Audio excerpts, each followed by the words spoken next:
Well, what's up, everybody? And it is raining cats, dogs, and video games. It's fall, holiday season. We are wound up in the throes of things. And Osiris Prime and Agasicles and Osiris are here once again to regale you with tales of our gaming adventures. Osiris Prime, how you doing, man? I'm doing well. I'm not as well as you, though, evidently. No, that is me responding to extreme exhaustion. And I regret the fact that you can't see... Kratos back there in the background. There he is to help me out. I got a Superman here, so I'll keep the Superman family theme going here. Yeah, Supergirl is I figure very skinny legs, not a wide platform, so tips over easily. So hopefully she will remain upright tonight. As I mentioned, my name is Agasicles, famous from GearWorks.com, the E2KG Network podcasting channel on YouTube. This is episode number 62 of the Enough to Keep Going podcast, the People's Weekly Gaming Discussion Show, where the co-hosts of the E2KG Network Games Crew, I'm trying to get my merch, my product branding, my product placement situated correctly on my head. Sponsor, kind of.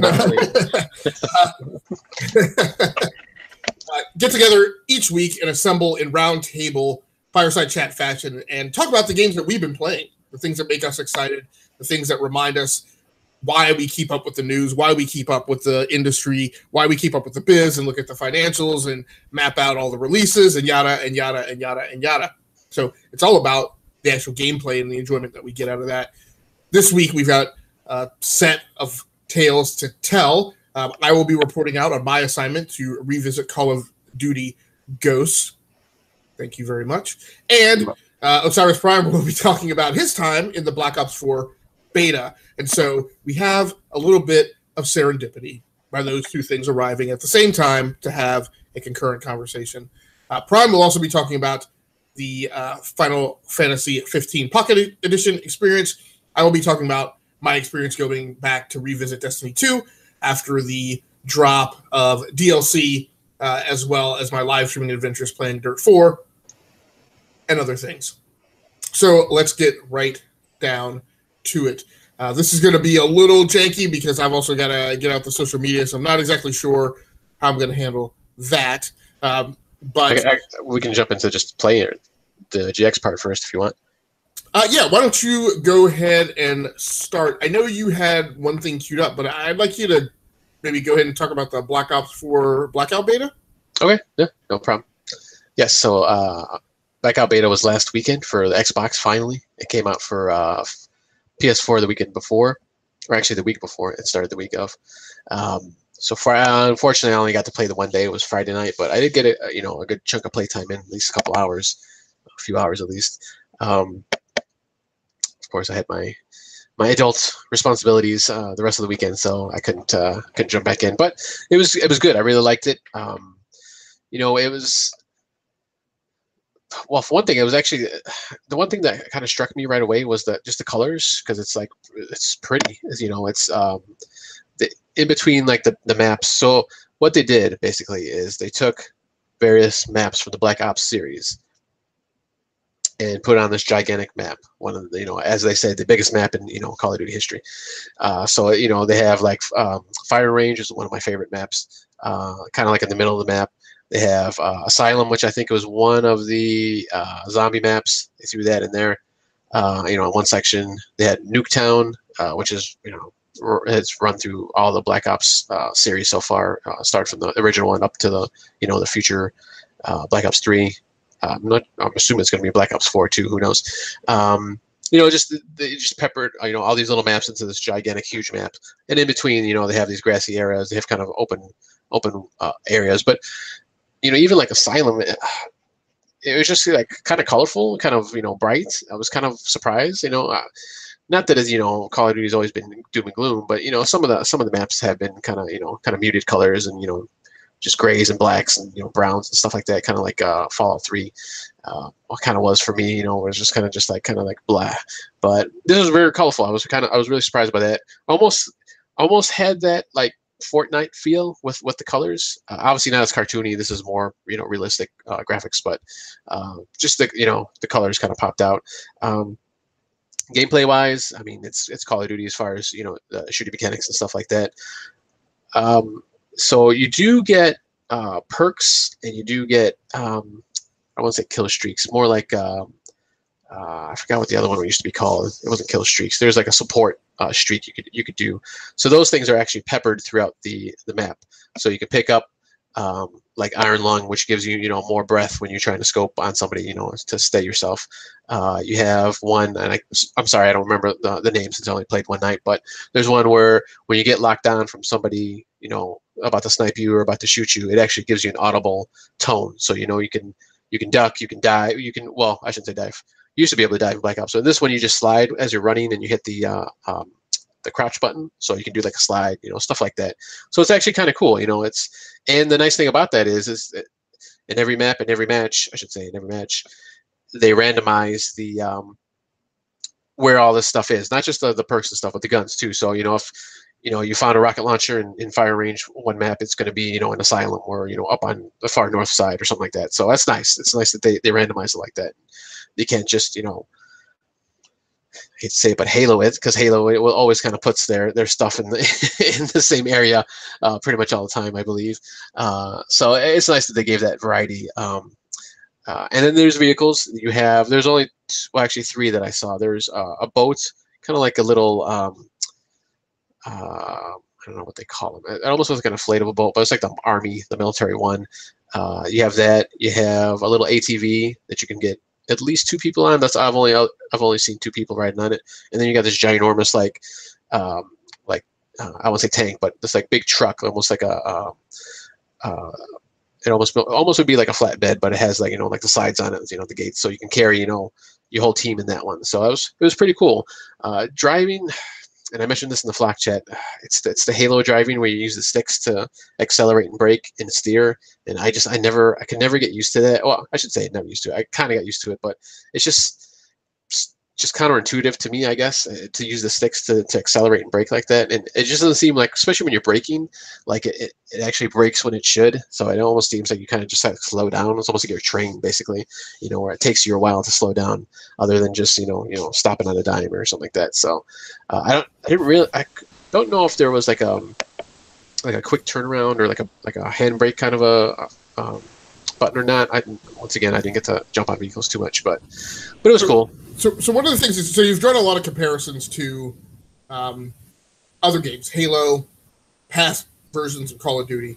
Talk to me a little bit about how the game compares to PUBG, because I think that's what a lot of people are drawing references to, right? So it's kind of funny. What's funny to me now is in the wake of this thing coming out and everybody kind of talking about it as this is the PUBG with less jank. Like, amazingly, there's an article posted, I think today, about how now PUBG graphics are going to be dumbed down to help with performance issues. And I'm like, guys, come on. Yeah, I'd read that too, and I'd heard that before I actually got on the beta. Well, before I got on the Xbox beta, while the PS4 beta was going on. And it is basically like a super polished, even for this being a beta, supposedly. I mean, it's a month away. So they could probably do a little bit of tinkering here and there, but yeah, it does feel like a super complete and polished PUBG. Even to a lesser extent, Fortnite. Like I said, the gameplay itself, I didn't see any problems with the controls. As far as gameplay, there's some menu stuff that I'll get to in a second here, but just their overall gameplay seemed pretty solid. It's a Call of Duty. I think they, hopefully they'd get that right, which they did. Once again, the driving's a little off, but yeah, I mean, I'm pretty much gonna drop PUBG at this point once, or at least once this game comes out. I had more fun in this game. There's little things like in PUBG, when you have to take some what do you call it, health, or like the energy drink. They have energy drinks that make you kind of go faster and give you a little bit more power or a little more punch when someone's shooting at you. You got to stay still. You got to, take that stuff. Sometimes it can take a while depending on, which, health pack you get. But here you can, keep, and this is probably just because of Call of Duty culture, you can keep running. As you're running, you can take all this stuff, as you're running. You don't have to stop. You don't have to do anything. So that was kind of a nice little add-on. So now, did you actually get any exposure to the Call of Duty community while you were in this, and did you ever participate in the PUBG community? Because there's one thing, again, as we experience these games, and as I was experimenting with onboarding with Rainbow Six, a lot of the parameters that I was measuring was, how nice is the community? Because I don't want to hang out around a bunch of people I don't want to hang around with, right? And so, yeah, in PUBG I did. I definitely, once again, I did the looking for groups section and on the Xbox, and I always found a bunch of, like 99% of the time I'd find, really cool people to play with.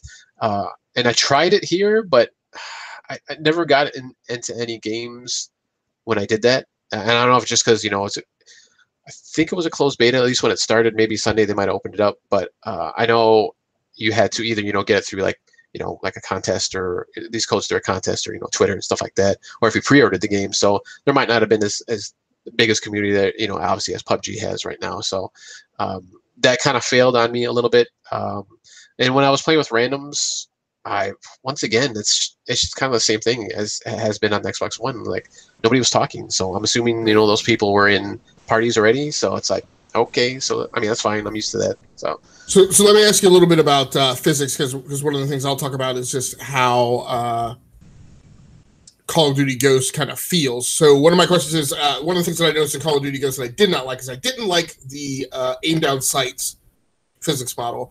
It felt very slow.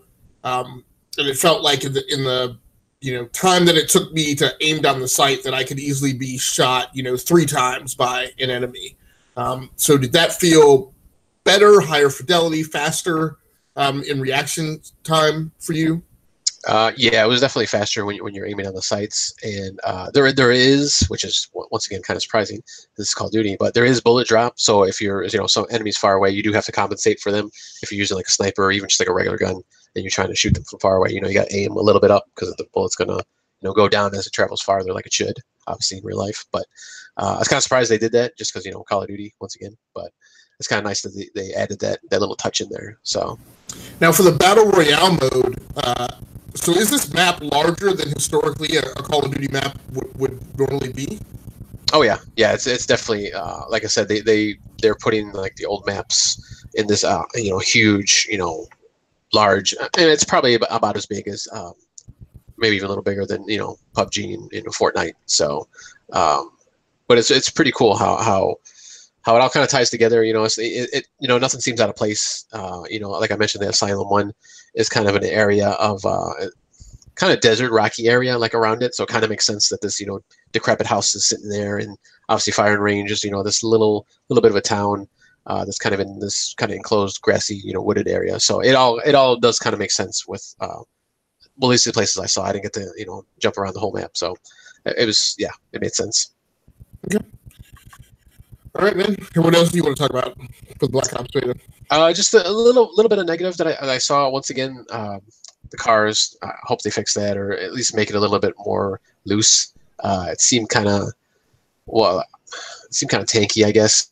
They all seem like they're kind of moving like tanks instead of a car or a buggy or ATV. So hopefully they fix that. The menu system, when you're actually going through like your inventory and stuff, you can kind of pop it up.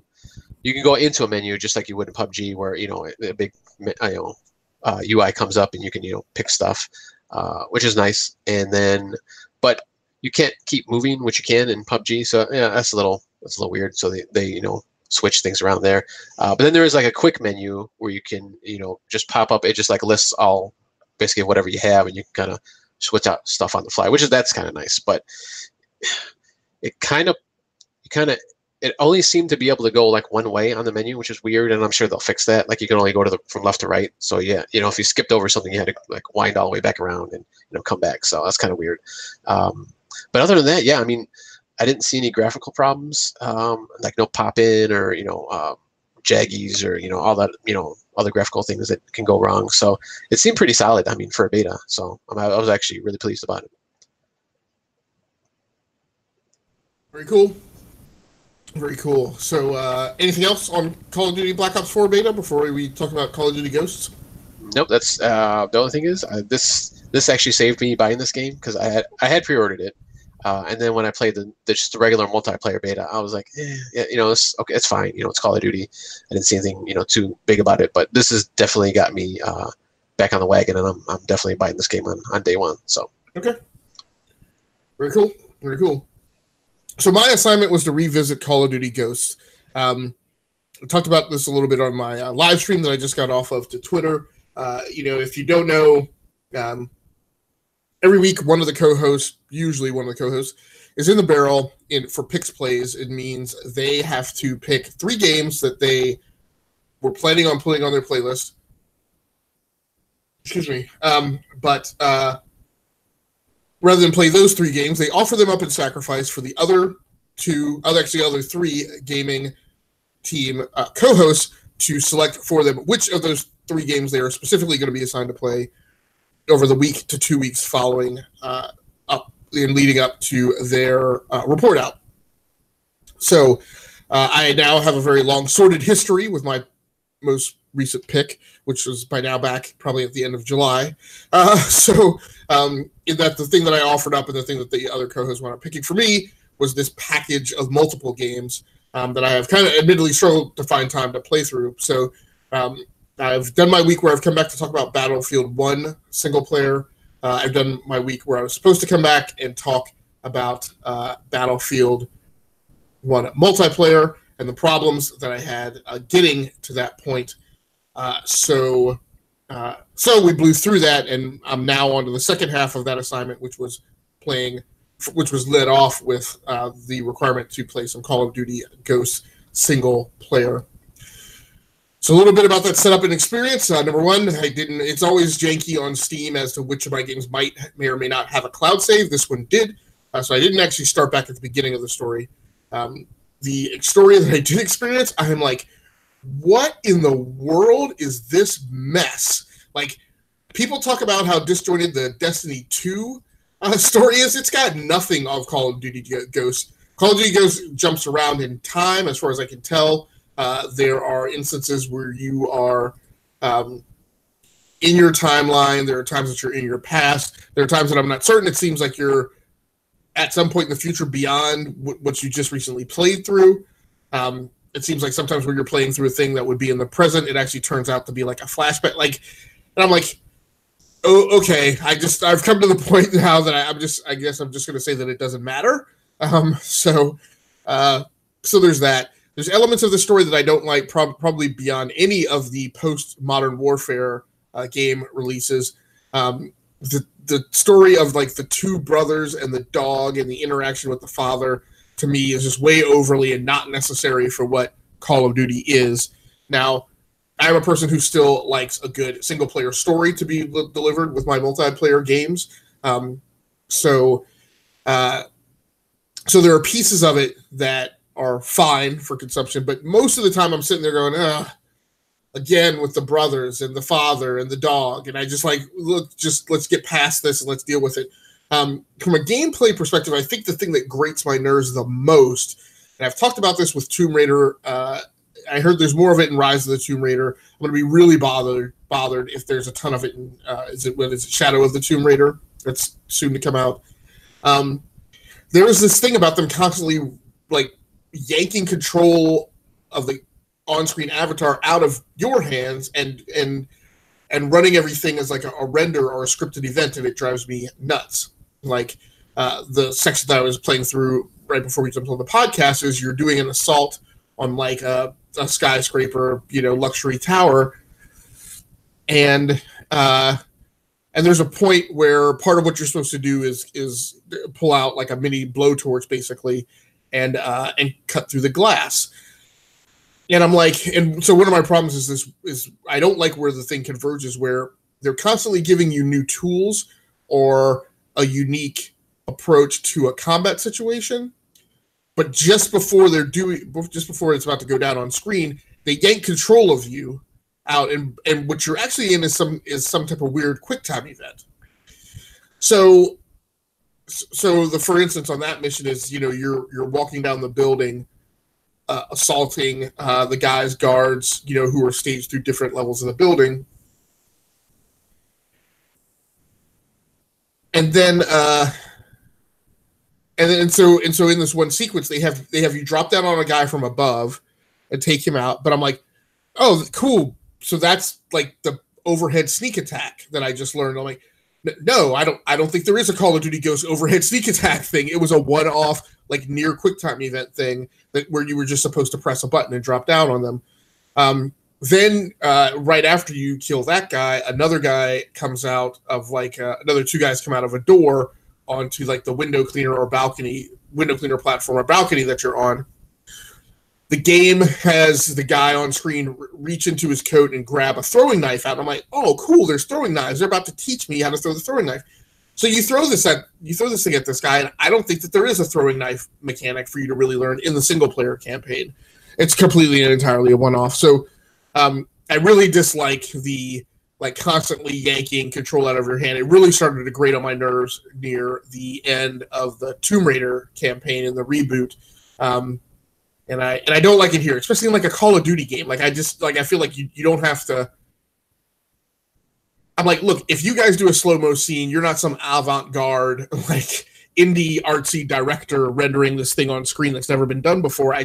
Your job, quite honestly, is to deliver like a plain Jane vanilla first-person shooter experience. And what you need to not do is you need to not put a bunch of things in between me and the game and me extracting my enjoyment out of it.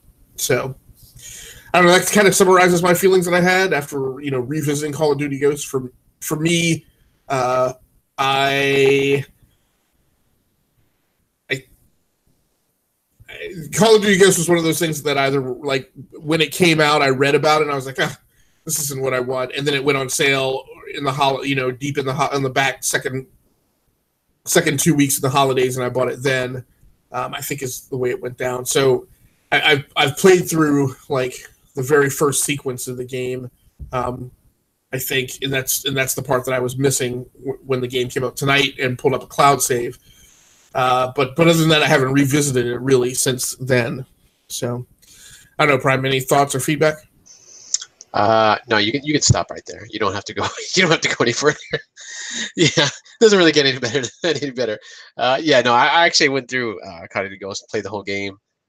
It was fine. I mean, there's those big action sequences, of course, that Call of Duty's known for. That happens, peppered throughout the game, which are fun. They're fun when that happens. But I mean, it's just overall, like I think I mentioned this before too. It's just that the story is really generic. So I mean, I really just kept going and beat it because this is at a point when I was trying to go through back my backlog and get through stuff. So I was like, all right, I'll just finish this and get it done. So.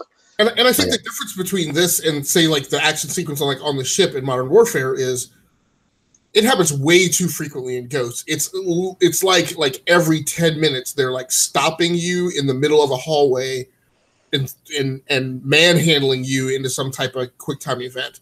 Like you're rushing through something and all of a sudden it just takes control. Yeah. Right. So you lose that pacing and you lose that rush feeling. Yeah.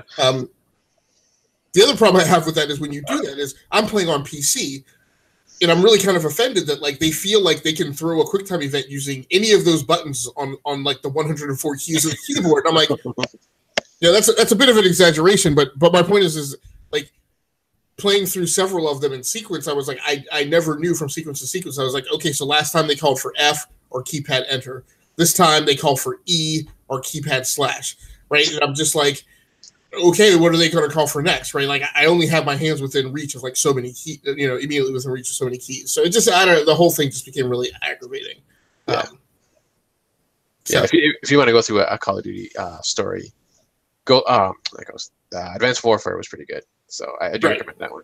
And I believe I have that somewhere. I think I actually have it on PlayStation 4, but just I've never finished it. There was one. I'm having a hard time recalling it now because there was one good thing that I wanted to make sure I mentioned about the game. The game does give you a lot of tools to kind of play with. Like I said, but the downside of that is it's all you get it and then you don't have it. So there's a sequence in the sequences that I played through. There's a sequence where you have a sticky grenade and like you can tag multiple things with the sticky grenade. In this event, having you tag a convoy, so you were able to tag multiple vehicles, and then you can wait, and then you can detonate all the sticky grenades. So I thought, well, that's pretty cool. And like I said, the throwing knife that the guy took out, and took out guards 2 different ways with that. That was a very neat sequence in its moment in time, right? So I can't deny that from the game. It's just the way it's all strung together. Yeah, and there's stuff like that too, where you probably only use that one time with the sticky grenades, maybe one other time, and then it's like, okay, that's it. I can't do it anymore. Well, that was like one of the things that was very jarring to me was, again, I had the grenade launcher in a scene, and then we worked through to the end, and it was then the beginning of the next scene, and I was like, surely I have this exact same weapons that I ended the last thing with. No, they like strip you of those weapons and they start you over, and now I'm like, they put you on a beachhead, right, where you've got assault helos coming in, and I'm like, so now you give me a pistol when it's absolutely useless. Like the last map, I was like, man, I really wish I had a pistol for some of these like encounters in the hallway. But like I said, they didn't give you that, but then they give it to you in the next thing. So that was just a little jarring, little abrupt. Yeah, and I don't know if it's like the difficulty you play on too, but sometimes like I forget I even have that stuff. Like unless I absolutely need to use it, like if there's like a big robot or something. But I could just use like a pistol or a regular gun to get through everything. So, what did you play it on normal? I'm assuming, or hard? I don't know, but I guess for me, my approach was, especially since this was a replay through or a requirement to revisit in support of the podcast. I guess my difference in that feeling is like, particularly when you're going back to play a backlog game, right? Like it's then I feel like if you give me those things and I choose to use them only once just to get like giggles out of it, then that's fine. But when you structurally make them only available to me one time and then take them away and then funnel me through these other kind of goofy, contrived events, then it starts to lose its thread with me. Yeah. All right, man. I will leave the pick of what you want to talk to up to you for what you fill in next. You've got Rocket League, or I guess I need to ask you to talk about Final Fantasy 15 Pocket Edition. Yes. I'm sure lots of people want to hear about that. Yeah, I actually I just picked it up. See what today is, Wednesday? No, Tuesday. So I picked it up Sunday, and I just actually played it yesterday for the first time because I was downloading still on Sunday. And I didn't play like the regular Final Fantasy 15 for either Xbox or PS4 or PC. I think it was on PC. So I can have that comparison, which I don't know for good or for bad, and I'm like really at the first like level. I'm not even in the open world part, if that even happens in the Pocket Edition. I'm assuming it does. At least in, it might not be like a whole huge war like it was before, but, I'm pretty sure, I think DB had mentioned last night, because we talked about it a little bit, that it does open up at some point. So I'm still at the very beginning, but I'm liking, what I see so far.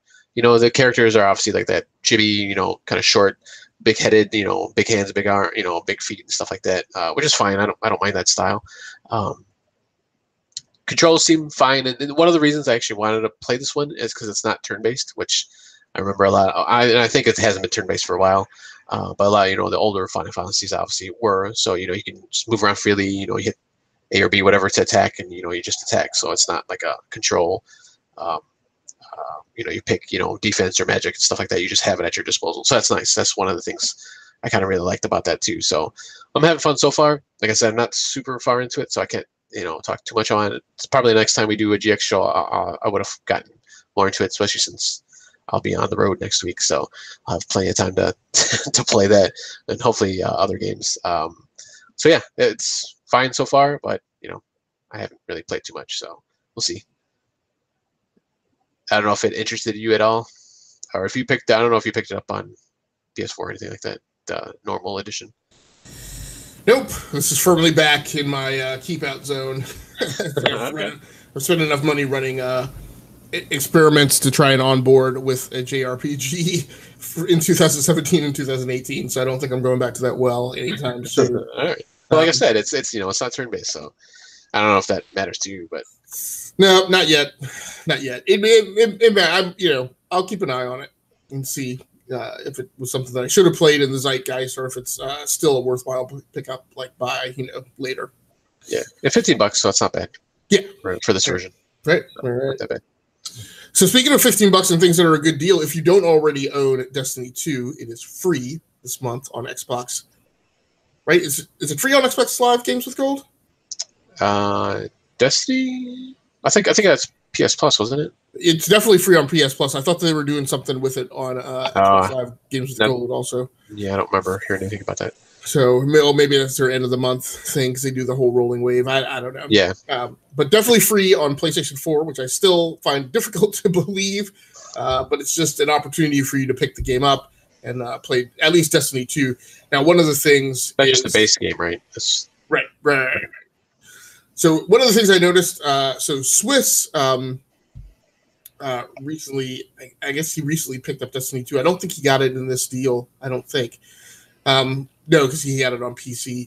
Yeah. But, if you don't have some of the key elements of things, like the awareness of things that happened in the first one, it may make it a little difficult. Because there's a lot that the game assumes that you're going to know, right? That you're going to know about the Cabal and the Hive and the Fallen, at least at a minimum. And so he, we talked through and worked through that, with him because he was with us in multiplayer and we were moving at a good pace, and he didn't really have time to like sit down and slow down and listen to the whole narrative of the story, from our perspective in real time. But in classic fashion, I once again forgot that I actually bought the deluxe edition with the season pass and other stuff. So once I got past a certain point where I triggered some unlocks, I looked back at the map and I was like, oh, I have like a whole other game here to play. And it is kind of that. So lots of new complexities in the way the weapons are split up into different categories. I'm sure DB could point out some other things. There's a lot more to crafting. I think they've made it a lot more difficult. Which is fine because I never was interested in the crafting model at all. I just wanted to make sure it didn't get in my way. Some people complain a bit about well, I forget exactly where I was going with that. So there's a progression model that's been tweaked. There's a loot collection model that's been tweaked a little. It's fine. I like that. Like I said, I like that it's separated and it doesn't impact me if I choose not to participate in that part of the economy and progression model. So, but I had a great time. Like I said, I played on PC. I meant to bring my peripherals over here, but I didn't. I've been playing with some specialized keyboards, which have been really cool. That did cause me a bit of a problem tonight while playing Call of Duty Ghosts. If you check out, for listeners, if you check out my live stream of the event on Twitter, after this, you will hear a large amount of time being spent with me complaining about my control ergonomics. At my workstation, I was playing at a workstation that's a standing workstation, and realizing yet another kind of slice of the pie where it is not the best solution, depending on certain ergonomics. And this one I have rigged right now for the stationary standing workstation. So the way it's rigged up, like I'm not going to monkey with taking it down, for a number of weeks until, we've had about a month in this configuration before I decide to play with it again. So I don't know, man, you also have Destiny 2. Have you spent any time kind of diving into it? No, not since when I first bought it. I did a little bit like that first part of the story where you finally get to the, was it the farm, that first area, the hub area. So, and that's where I stopped. So I haven't picked it up, unfortunately, since. So. Which is kind of a shame because I did want to jump into the multiplayer because I always did like the multiplayer in the original Destiny. So it's really a shame because you basically stopped just as the game was about to heat up and give you more control and more things to go do. So the game that exists that is after that point is far more interesting than the game that exists before that point. So yeah, if you could find some time to break off and get into that, I would definitely say it is still very much worthwhile, despite the fact that it's now been rapidly closing on a year since its release. So I don't know, man. What else from your playlist do you want to talk about?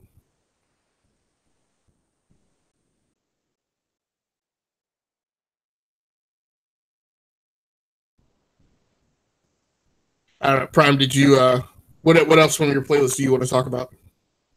Ooh. So something happened. Oh, okay. So Prime lost his mic. So I will continue riffing as much as I can. Again, I am barely holding it together right now from having been up till probably about 2 o'clock in the morning, finishing up publishing and production on the comic book podcast that we started last night, and then and getting that, like I said, getting that published. So the only other thing that I played, I played a crap ton of Destiny 4. I guess that's the other part of that description. Talking about what new systems they've put in place and how that kind of changes the game. And as you don't really need to know those nitty-gritty details unless you're really trying to live in that Destiny 2 world. The thing to just understand is that it's different. And the last thing, excuse me, that I've been playing has been Dirt 4. So that's, again, kind of predominantly what I've been playing for my live streams for the month of September. It was just I wanted to play on my primary Uberbox workstation, and I wanted to play with my wheel and pedals. Dirt 4 is kind of the game that came out of the randomizer. It's hard to tell, where in the franchise, how important Dirt 4 is, but the version that preceded it, Dirt Rally, which is a great game in and of itself. It's highly precise. It's a super tight physics model and historical representation of a lot of the cars throughout the decades that Rally has been in existence. And a lot of those cars you can get access to. You can build them up as collections. So that's pretty fun. But like I said, I wanted to spend some time. Ooh. So it's hard for me to tell. So I know that that I'm still recording in OBS. So I don't know if Prime can still hear me. It looks like I'm frozen on the call. So let me wrap up. Can you hear me, Prime? Yeah, I can still hear you. Yeah, but your video just froze. Okay, so I don't know what's going on. We have all sorts of problems going on here tonight. It's just really as usual. Yeah. So 2 days in a row for me. So that's at least I'm batting 1,000. Yeah. So like I said, I dropped power out of nowhere, so now I'm unfrozen, which is again very weird because usually once you're frozen, you're done. Like there's no recovery. That's right. Now especially hangouts. Freezing up, and I have no idea what's going on.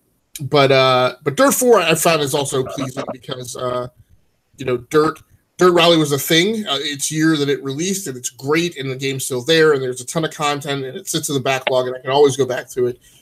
Dirt 4 is a little more arcadey, so but to me it's fine. There was a big rabble outcry from the fans when it came out, but I'm like, did we really need another iteration of a super physicsy high order simulation and historical representation of what Rally has been through the decades? I'm fine with kind of the TikTok way that Codemasters is approaching it. But I have a lot of fun. So I've had 3 dozen people in the live stream or more for the morning session on Twitter. So that's been great. And it's a game where you definitely feel the difference between what like a loose gravel terrain is for a stage versus tarmac or even mud. So it really impresses me how like the car handles sufficiently differently per surface that it's on that I really have to fight to like compensate and go and think through. Oh no, you can't drive this car like you just did on this surface, right? You got to switch some stuff up. So Prime, given that we're getting fairly rickety here, did you go through? Did you talk about Rocket League at all? No, I was just going to mention real quick. I had played Rocket League on the Switch. Still going through the free version of the Battle Pass, and actually been playing it both on Xbox and Switch. I think I'm on level 5 on Xbox One. Did you buy the Rocket Pass on Xbox One? No, I didn't. No, I didn't buy it. There's a free version you can do. You don't have to pay for anything, so you still unlock a few things. So in the Rocket Pass, you as you level up in the Rocket Pass, every level you get something. On the free side, it's every other or every 2 or 3, unlocks that you actually get something. So, yeah, I just played more of it on the Xbox One for some reason. I don't know why.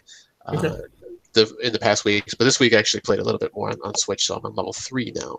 So I'm starting to open it up a little bit. So yeah, having fun, of course, as usual.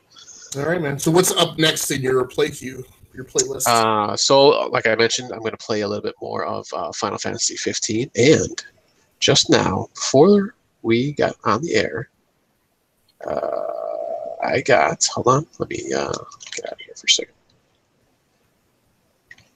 I signed up for the Nintendo Online, so I got the NES games now that I can play anytime I want. So let's not start that. Because I actually wanted to open up this show and I'll ask you now. But did you guys did the co-host talk about this last night on the E2KG Deep Dive? Yeah, we did. We talked about the online. Did you guys talk about how much of an ish show it is? How much is it an ish show? Yes. Since we don't use profanity on okay. podcast. Well, I see what you're saying. Yeah, no, I know. I said it. I said it on the show. It's a cluster. Okay. I've been saying that, but if I want to play some online games, I do need this now. But I kind of do like how you got some games here, and I think a lot of these games, or I shouldn't say a lot. Most of them are. I don't think we're on like the NES Classic, so it's kind of nice that they have different stuff on there. Right. As far as that side, it's just weird. Like I know people have been waiting for that capability, but I'm like, in the meantime, like 15 games a week have been showing up. So I don't understand where people are going to have time. So it'll be an interesting conversation to have.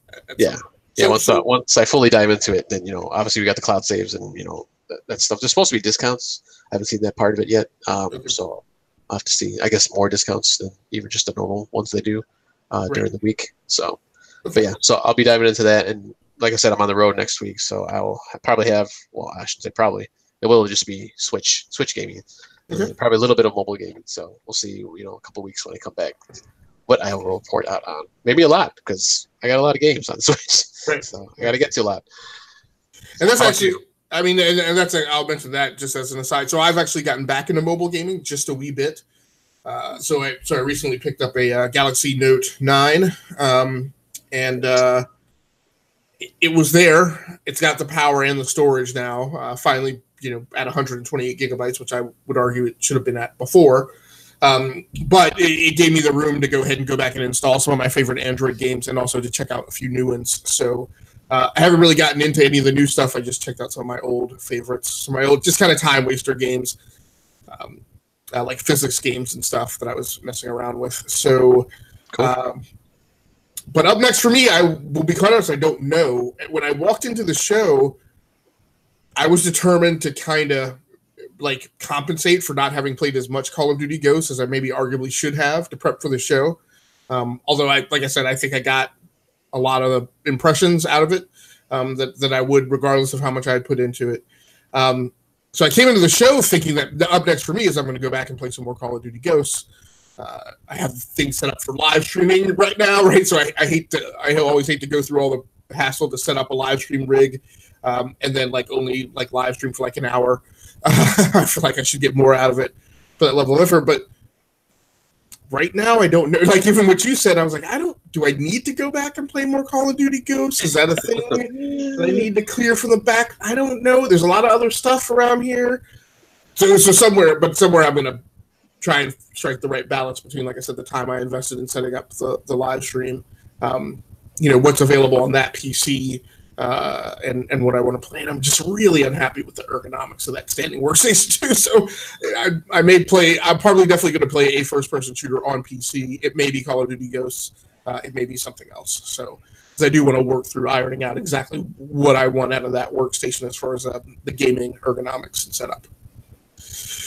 So we have no picks plays tonight. It's kind of a faux substitute. The reality is we chained my picks plays a month or so ago when we picked 4 things in a row that I've got to play. So now that I've reported out on Call of Duty Ghost single player, the picks plays for this week is just kind of a time holder, penalty box for a pick that's already been made, and that's for me to go play some Call of Duty Ghost multiplayer. And so I got to look at the Matrix, but I will come back and report out on that either next week or the week thereafter, or something like that. I'm not sure. So, any plugs or anything else that you want to talk about, Prime? Actually, I had a question on Dirt 4. You said you used the wheel and pedal, right? Yep. Does the wheel have any kind of feedback, like rumble or anything on it, or is it no? You guys have asked me that twice, and I've failed to check it out. I don't remember. So back in 2015, when I got this wheel and pedals, I went through a ton of problems because I'd never had a Thrustmaster wheel and pedals before, right? And through all these simulation games, I'd always gone through the menus to set up the controller configuration, and I'd always cycled through all these names of these controllers that I never had. And the whole time I was thinking, this is kind of like the cleaning lady in the episode of Seinfeld who always wanted a cashmere sweater. I was like, when I get a Thrustmaster, right, I'm gonna select that as the custom controller and take advantage of all these specialized tunings that it has. The truth of the matter is, in Windows 10, unless you're working with a really recently made controller, that's just a snake pit. And I finally, after a year of testing and monkeying around with stuff, just settled on the best thing I can do for this controller, or any controller, any wheel and pedals, is just to tag it and say that it's an Xbox 360 controller. Then it works perfectly. That's weird. So one of the things I did while I was doing all that experimentation was, one of the things I definitely keyed on is having rumble enabled.